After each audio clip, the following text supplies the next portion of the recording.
Welcome to V3 news. లక్ష్యం సమాజహితం. నేను సరిత. బులెటిన్లో ముందుగా హెడ్లైన్స్. సంక్షేమ హాస్టల్లో ఫుడ్ పాయిజన్, బాధిత విద్యార్థులను పరామర్శించిన ఎమ్మెల్సీ.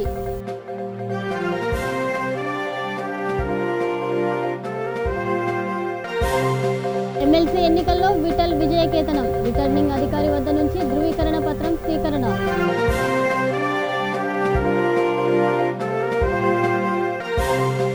కొడిమ్యాలలో ఘనంగా మినీ క్రిస్మస్ వేడుకలు, యేసు మార్గంలో నడవాలని భక్తుల పిలుపు.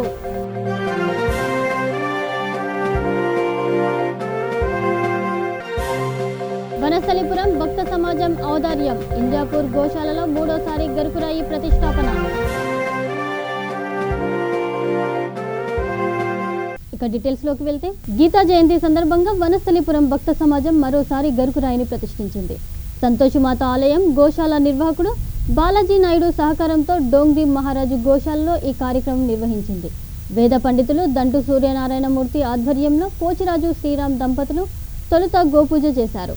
అనంతరం గరుకురాయిని ప్రతిష్ఠించారు. కార్యక్రమంలో వనస్థలిపురం భక్త సమాజం కార్యదర్శి CHVRK మూర్తి, రవిశర్మ, బాలాజీ నాయుడు, గరుకురాయి దాత శ్రీరామ్, రేణుకా దంపతులు, వీరేశ్వరరావు, బాలత్రిపుర సుందరి దంపతులు, ధర్మేంద్ర తదితరులు పాల్గొన్నారు. వనస్థలిపురం భక్త సమాజం ఇప్పటి వరకు ఈ గోశాలలో 3 గరుకురాలను ప్రతిష్ఠించింది.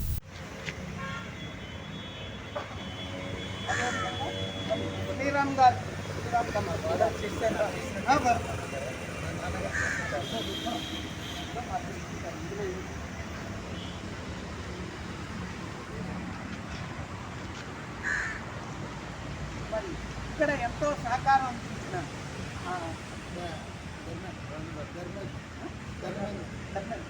మాకు ఎంతో సహకారం అందించిన మాకు ఇక్కడ కావాల్సిన ఏర్పాట్లన్నీ చేసి ధర్మేంద్ర వచ్చి చిన్న సత్కారం తీసుకోవాల్సిందిగా చేతుల మీదుగా ధర్మేంద్రకి సత్కారం. ఎందుకంటే వీళ్ళు లేనిదే మేము ఏం చేయలేము. ఎంత చేసినా మాది ఒక్కో స్టేజ్ వరకే. ఆ రాయి తీసుకోవాలన్నా చేయాలన్నా చప్పట్లు కొట్టండి. చప్పట్లు మరి అదేవిధంగా వేద పండితులు దేవతలకు జై. గీతా జయంతి సందర్భంగా ఈరోజు ఇంజాపూర్లోని డోంగ్రే మహారాజ్ గోశాలలో మరి పోచిరాజు శ్రీరామ్ గారి తల్లిదండ్రుల యొక్క రేపు జరగబోయే వారి షష్ఠిపూర్తిని ఉద్దేశించి ముందుగా గీతా జయంతి పర్వదినాన్ని వారు జరుపుకోవాలనే ఉద్దేశంతో డోంగ్రే మహారాజ్ గోశాలలో గరుకు రాయి ప్రతిష్టా మహోత్సవాన్ని నిర్వహించడం జరిగింది. మరి వారు చక్కగా చేసి భక్తి శ్రద్ధలతో ఈ గరుకురాయి ప్రతిష్టా మహోత్సవ కార్యక్రమాన్ని నిర్వహించారు. మరి వనస్థలిపురం భక్త సమాజం కార్తీక మాసం మొదలుపెట్టి మరి మార్గశిర మాసం వరకు ఇప్పటి వరకు ఇదే గోశాలలో 3 గరుకురాయి ప్రతిష్టలు చేయడం జరిగింది. మరి ఈ 3 గరుకురాయిల ద్వారా ఇక్కడ ఉన్న గోమాతలకి సౌకర్యం కల్పించడం జరిగింది. ఇక్కడ రమారమే 500 ఆవుల దాకా ఉన్నాయి. మరి వాటికి అనుకూలంగా ఉండేటట్టుగా వివిధ ప్రదేశాల్లో గరుకురాయిని ప్రతిష్ఠించడం జరిగింది. ఈ గరుకురాయి తెప్పించడంలో కానీ చేయించడంలో కానీ వీళ్ళు ఇక్కడ తీసుకురావడంలో కానీ మాకు ఎంతో సహకరించారు. మరి జై సంతోష్ మాట్లాడి మరి మా వనస్థలిపురం భక్త సమాజంలో బాలాజీ నాయుడు గారు వారి సహాయ సహకారాలతో 3 గరుకురాయిలు కూడా ఇక్కడ మేము ప్రతిష్ఠించడం జరిగింది.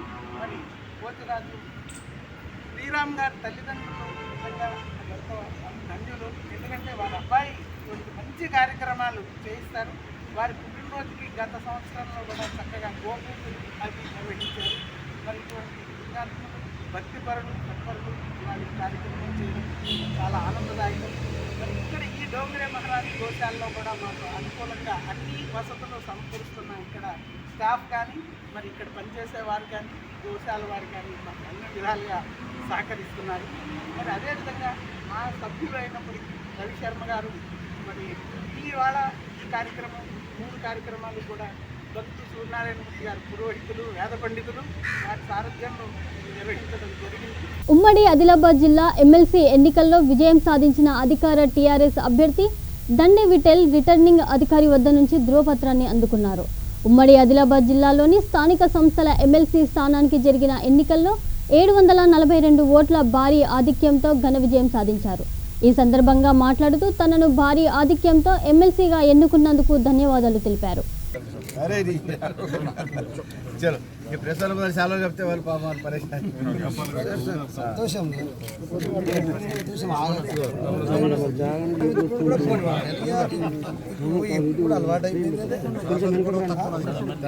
అందించిన సహకారం అందించినటువంటి టీఆర్ఎస్ పార్టీ కార్యకర్తలకు, ముఖ్యంగా గ్రామ స్థాయి నుంచి జిల్లా స్థాయి వరకు చేసినటువంటి మా కార్యకర్తలందరికీ కూడా వినమ్రపూర్వకంగా నమస్కారం తెలుపుకుంటూ నా ఈ పదవీ కాలాన్ని మరి రాబోయే 6 సంవత్సరాలలో మరి స్థానికంగా ఉన్నటువంటి శాసనసభ్యులు కానివ్వండి, పార్టీ ప్రజాప్రతినిధులు కానివ్వండి, అందరితో కలిసి మరి పదవికి బన్నె తెచ్చే విధంగా మరి నేను పనిచేస్తానని మనవి చేసుకుంటూ, మరి ఈ రోజున ఆదిలాబాద్ ఉమ్మడి జిల్లాలో ఎంతో మరి మాకు గొప్ప నాయకత్వం ఉంది టీఆర్ఎస్ పార్టీకి. ఇప్పుడు జోగురామన్న గారు కానివ్వండి, ఐక్యరెడ్డి గారు కానివ్వండి, గడం నగేష్ గారు, వేణుగోపాల్చారి గారు, ఇలాంటి ఎంతోమంది సీనియర్లతో పాటు మరి మా గౌరవ శాసనసభ్యులు ఉన్నారు. అందరితో కలిసి పనిచేస్తూ వారి తలలో నాలుకగా ఉంటూ నేను వారందరికీ సహకారం ఇస్తూ మరి మంచి పేరు తెచ్చుకునే విధంగా పనిచేస్తానని మరి ఒక్కసారి మనవి చేసుకుంటున్నాను. ఈ ఎన్నికలను సజావుగా సాగించినటువంటి జిల్లా యంత్రాంగానికి, ఎన్నికల కమిషన్కి, అదేవిధంగా పోలీస్ యంత్రాంగానికి కూడా హృదయపూర్వకంగా ధన్యవాదాలు తెలుపుకుంటున్నాను. ముఖ్యంగా మీడియా మిత్రులందరికీ పేరు పేరున ధన్యవాదాలు. జై తెలంగాణ.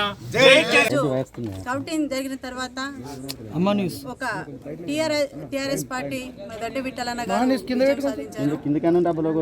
నేను ఒక ఆదివాసీ మహిళగా ఆ రోజు నామినేషన్ వేసి ఎంతమంది నన్ను ఇలా ఎంతమంది అవమానించినా, పుష్పరాణి ఇలా చేసింది అలా చేసిందని అన్న కూడా నేను దేనికి భయపడలేదు. ఎందుకంటే ముఖ్యంగా సభాముఖంగా ఈరోజు మీడియా మిత్రుల ద్వారా నేను నా అభిమానంతో నా వ్యక్తిత్వము నేను అందరికీ చెప్తున్నాను. ఎందుకంటే ఎవరి దగ్గర ఏం డబ్బులు తీసుకోకుండా మా స్తోమతకు తగ్గట్టుగా మా మధ్యతరగతి కుటుంబం అయినప్పటికీ కూడా ఒక కోటీశ్వరుడితో మేము పోటీ చేసినాము.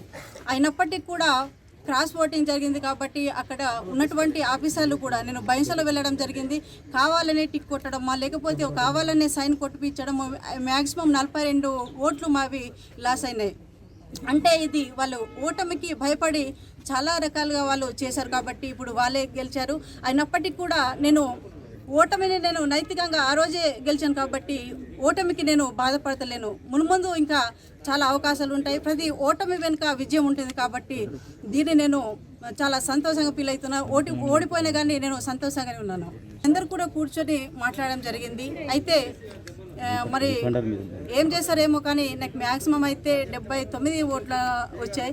వాళ్ళందరికీ కూడా నా మీద అభిమానంతో మీరందరూ కూడా నాకు ఓట్లు వేశారు. మీకు పేరు పేరున ధన్యవాదాలు తెలుపుతూ మున్ముందు మొత్తము ఎంపీటీసీ, జడ్పీటీసీ, కౌన్సిలర్స్ ఎవరైనా ఉన్నా కానీ అందరికీ కూడా నేను ఏదున్నా కానీ వాళ్ళ కోసం నేను పోరాటం చేస్తాను. ఇక జగిత్యాల జిల్లా బాలికల సంక్షేమ హాస్టల్లో ఫుడ్ పాయిజన్తో ఆసుపత్రిలో చికిత్స పొందుతున్న విద్యార్థులను ఎమ్మెల్సీ జీవన్ రెడ్డి పరామర్శించారు. సంక్షేమ హాస్టళ్లకు ప్రభుత్వం పూర్తి స్థాయి భవనాలను నిర్మించాలని కోరారు. అధికారులు పరిశీలించాకే విద్యార్థులకు భోజనాలు వడ్డించాలని సూచించారు. ఫుడ్ పాయిజన్ విషయమై అధికారులు పూర్తి స్థాయిలో విచారణ చేపట్టాలన్నారు. బాధ్యులపై చర్యలు తీసుకోవాలని డిమాండ్ చేశారు.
వాస్తవంగా ఏదైతున్నదో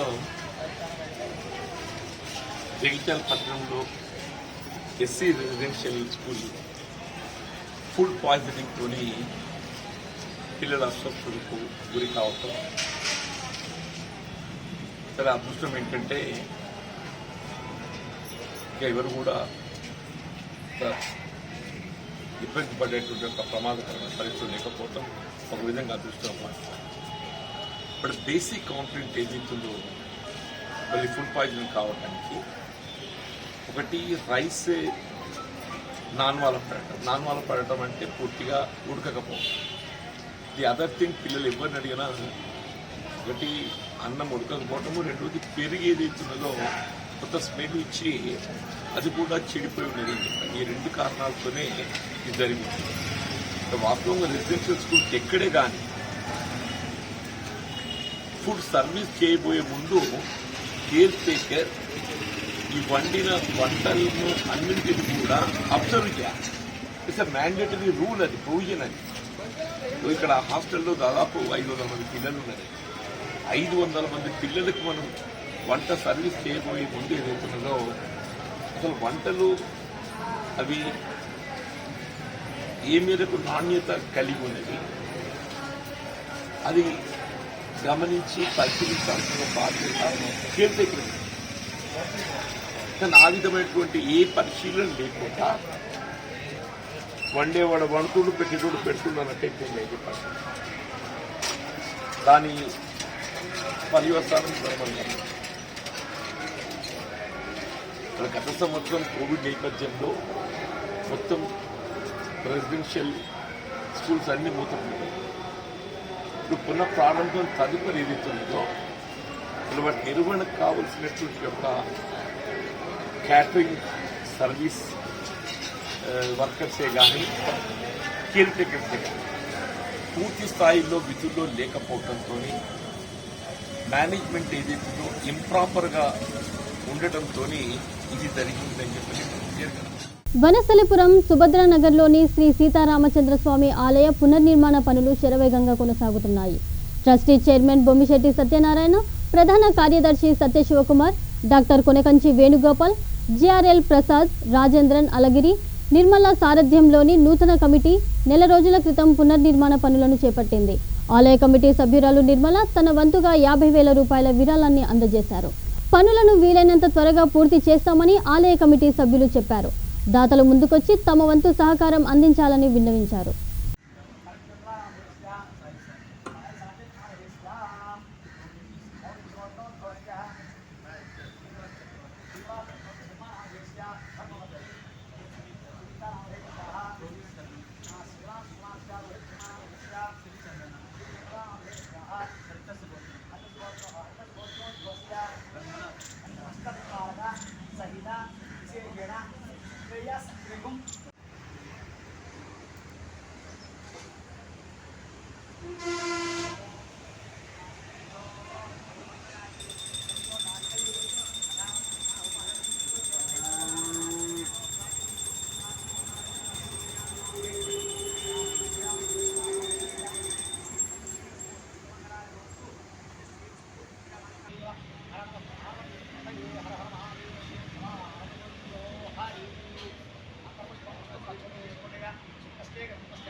స్థానిక సంస్థల ఎమ్మెల్సీగా తాత మధు గెలుపొందిన సందర్భంగా ఖమ్మం జిల్లా కల్లూరులో సంబరాలు జరుపుకున్నారు.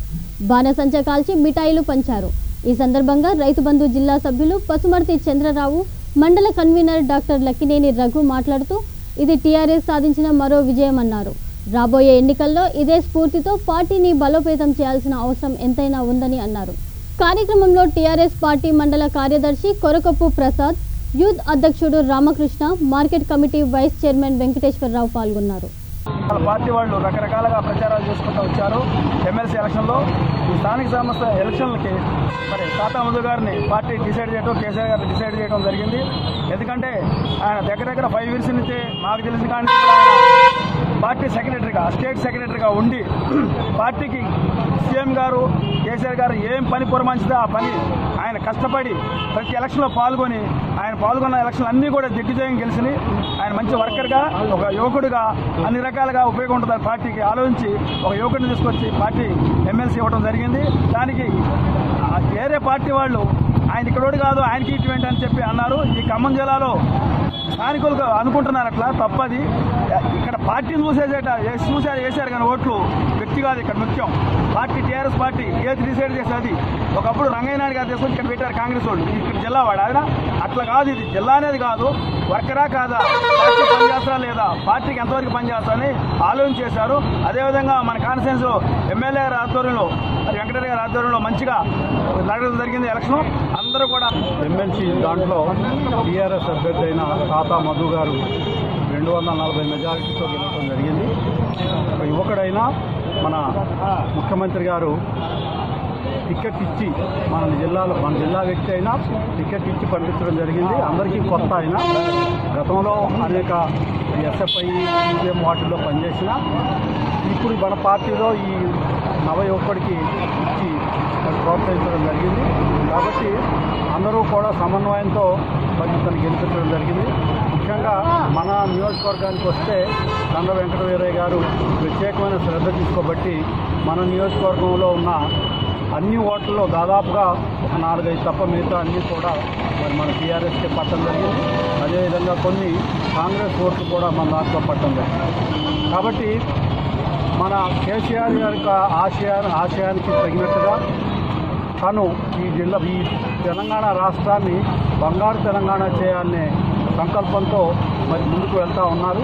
వారికి అడ్డంకులన్నీ చాలా సాధారణంగా రాజకీయాల్లో అడ్డంకులు వస్తూ ఉంటాయి. అవన్నీ కూడా పెద్దగా తీసుకోవాల్సిన అవసరం లేదు, మనం పట్టించుకోవాల్సిన అవసరం లేదు. ప్రజలు ఆయన పక్కన ఉన్నంతకాలం ఏ నాయకుడిని మనం పెద్ద పట్టించుకోక్కర్లేదు. వచ్చేవాళ్ళు వస్తుంటారు, పోయేవాళ్ళు పోతుంటారు. కాబట్టి జమాబాద్ జిల్లా మెండోరా మండలం పోచంపాడులో రామాలయం ఉత్తర ముఖద్వార పనులకు మంత్రి వేముల ప్రశాంత్ రెడ్డి శంకుస్థాపన చేశారు. కార్యక్రమంలో ఆలయ కమిటీ చైర్మన్ అనిల్ బాబు, సర్పంచ్ మిస్బా, ఉప సర్పంచ్ సతీష్, శివాలయం చైర్మన్ సాగర్ రెడ్డి, రామాలయం చైర్మన్ మాజీ రాజేశ్వర్ పాల్గొన్నారు. బ్రహ్మాండంగా ఏర్పాటు చేయడం జరిగింది. ఆ మంత్రి గారి కొరకు అందరూ హాజరైతున్న అధిక సంఖ్యలో హాజరై పాల్గొంటున్నారు. మంత్రి గారికి ప్రత్యేక ధన్యవాదాలు. 24 లక్షలు శాంక్షన్ చేసినందుకు మా టెంపుల్కు, రామాలయం టెంపుల్కి 24 లక్షలు శాంక్షన్ చేసినందుకు ప్రత్యేక ధన్యవాదాలు. మా కమిటీ తరఫు నుంచి కానీ, మా గ్రామ ప్రజల తరఫు నుంచి కానీ, అందరి తరఫు నుంచి కానీ ప్రత్యేక ధన్యవాదాలు తెలుపుకోవడం జరిగింది. పోచంపాడ్ శ్రీరామసాగర్ ప్రాజెక్టుకు మంత్రి వేముల ప్రశాంత్ రెడ్డి సార్ గారు విచ్చేస్తున్నారు. ఉత్తరాధారం కోదండ రామాలయానికి 25 లక్షలతో శాంక్షన్ చేయడం జరిగింది. ప్రత్యేకించి అన్నగారికి మరియు కేసీఆర్ గారికి ధన్యవాదాలు తెలుపుతున్నాం. ఎందుకంటే ముందు పోచంపాడుకు ఒక పేరుంది. రాముడు గారు ఈ గంగా నది నుంచి నడవడం జరిగింది. దానికి మూలంగా ఈ శ్రీరామసాగర్ ప్రాజెక్టుకు రామాలయం ఏర్పడడం జరిగింది. రాముడి యొక్క పాదాలు ఇక్కడికి వెళ్ళినాయి. కాబట్టి అన్నగారికి చాలా చాలా ధన్యవాదాలు తెలుపుతున్నాము. ఉత్తరాధారం శాంక్షన్ చేయించినందుకు వారికి ప్రత్యేకించి మా తరఫు నుంచి, పోచంపాడు గ్రామ ప్రజల తరఫు నుంచి, గ్రామ పంచాయతీ తరఫు నుంచి చాలా చాలా ధన్యవాదాలు తెలుపుకుంటున్నాను. ప్రతి ఒక్కరూ ఈ కార్యక్రమానికి విజయవంతం చేయవలసిందిగా కోరుచున్నాం. థ్యాంక్ యూ, ధన్యవాదాలు. పోచంపాడు గ్రామంలో శ్రీ కోదండ రామచంద్ర స్వామి దేవస్థానంలో ఉత్తర ద్వార నిర్మాణం చేయబడుతున్నది. ఈ ఉత్తర ద్వార నిర్మాణానికి శ్రీ గౌరవనీయులైన మన మంత్రి గారు వేముల ప్రశాంత్ రెడ్డి గారు వచ్చి శంకుస్థాపన చేస్తున్నారు. ఇది ఉత్తర ద్వారం వైకుంఠ ఏకాదశి సందర్భంగా ఈ దేవాలయంకు ఉపయోగపడుతుంది. ఈ దేవాలయంకు వచ్చే భక్తులకు ఉత్తర ద్వారం ద్వారా దర్శనం చేసుకోవాలని వైకుంఠ ఏకాదశి రోజు ప్రత్యేకంగా దాని గురించి నిర్మాణం చేయబడుతున్నది. కావున ఇది భక్తులు సద్వినియోగం చేసుకోగలరని కోరుచున్నాము. ఈ కార్యక్రమాన్ని భక్తులు కూడా రావడం జరుగుతున్నది అధిక సంఖ్యలో. ఇక జగిత్యాల జిల్లా కొడిమ్యాలలో మినీ క్రిస్మస్ వేడుకలు ఘనంగా జరిగాయి. మండల పాస్టర్ల సంఘం ఆధ్వర్యంలో నిర్వహించారు. ముఖ్య అతిథులుగా కొడిమ్యాల ఎస్ఐ శివానీరెడ్డి, సర్పంచ్ ఏలేటి మమతా నరసింహారెడ్డి హాజరయ్యారు. క్రైస్తవులందరికీ ముందస్తుగా క్రిస్మస్ శుభాకాంక్షలు తెలిపారు. తదనంతరం అధికారులను శాలువాలతో సత్కరించి బైబిల్ని బహుకరించారు. ఖమ్మం నుంచి వచ్చిన దైవ సేవకులు యేసుదాస్ క్రిస్మస్ సందేశాన్ని అందించారు. ఎస్ఐ, సర్పంచ్ కేక్ కట్ చేశారు. కార్యక్రమంలో కొడిమ్యాల మండల పాస్టర్లు పాల్గొన్నారు.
జ్ఞానం రకరకాలుగా ఉంది.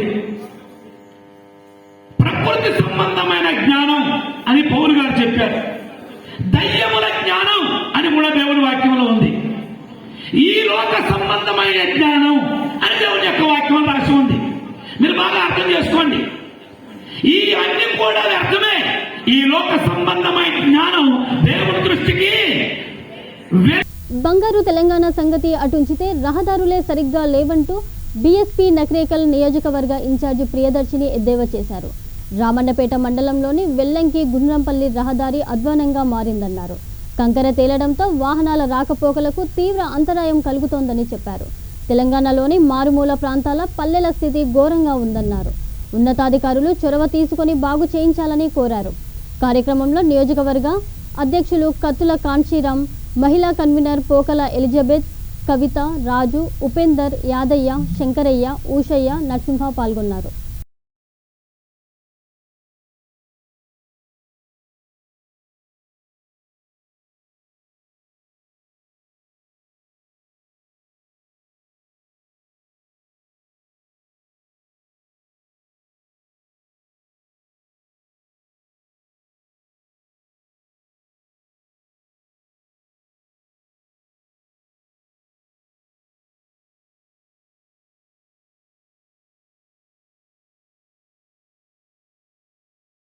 బులెటిన్ ముగించే ముందు హెడ్లైన్స్ మరొకసారి.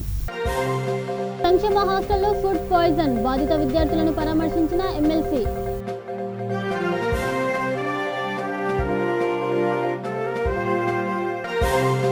ఎమ్మెల్సీ ఎన్నికల్లో విఠల్ విజయకేతనం, రిటర్నింగ్ అధికారి వద్ద నుంచి ధృవీకరణ పత్రం స్వీకరణ.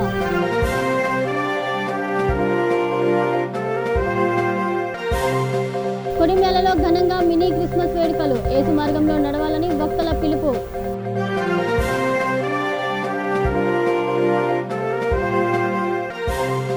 వనస్థలిపురం భక్త సమాజం ఔదార్యం, ఇంజాపూర్ గోశాలలో 3వ గరుకురాయి ప్రతిష్టాపన.